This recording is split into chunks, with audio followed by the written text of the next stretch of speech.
My mum's advice that she's not just doled out to me, but actually to several of my friends, was when somebody asks you how many men you've slept with, the first answer is it's none of their business. But the second answer is if it's a partner and they're really drilling you about it and they think it's very important, 4. 4 is the magic number, apparently. I'm not sure why you decided 4.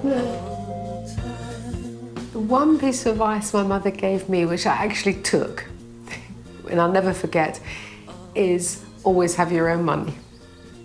And I think most of the advice she gave me was very bizarre, but that was good and it stuck with me. The advice that I definitely didn't take would have been any fashion advice.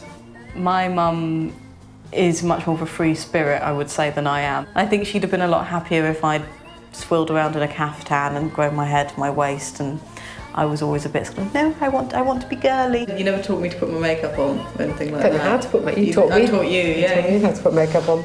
Daughters in general end up getting a lot more advice from both parties, which usually, if it's from the father, is be a nun until you're 95 and then you can possibly get married.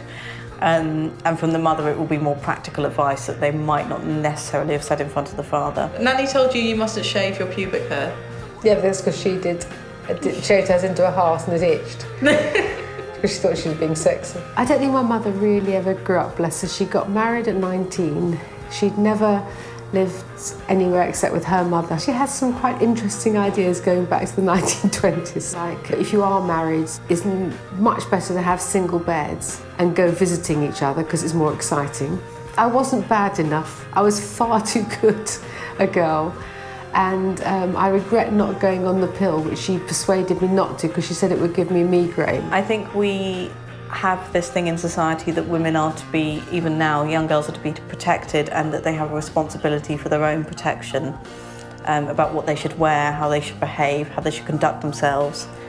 And I don't think we talk to young men enough about that, about what they should be doing. It's always the thing of how to protect yourself from being raped, as opposed to don't be a rapist, which, you know, sounds like a more sensible thing to teach people. We've argued a lot about sexual politics, I think, when I was younger, but I think we're now coming to a point where I'm maturing in what I think, and I'm a lot less permissive in what I believe. I used to believe that whatever decision a woman made about her own body, that was her decision and therefore it was the right decision. And nowadays I am coming around to the thing that I think if you make the decision to be a lap dancer, that's not necessarily an informed choice, and it's coming from the context of what we live in. If I had a daughter, I think you've got to really teach them to respect themselves and love themselves and to not give a damn what some bloke or even some teacher tells them.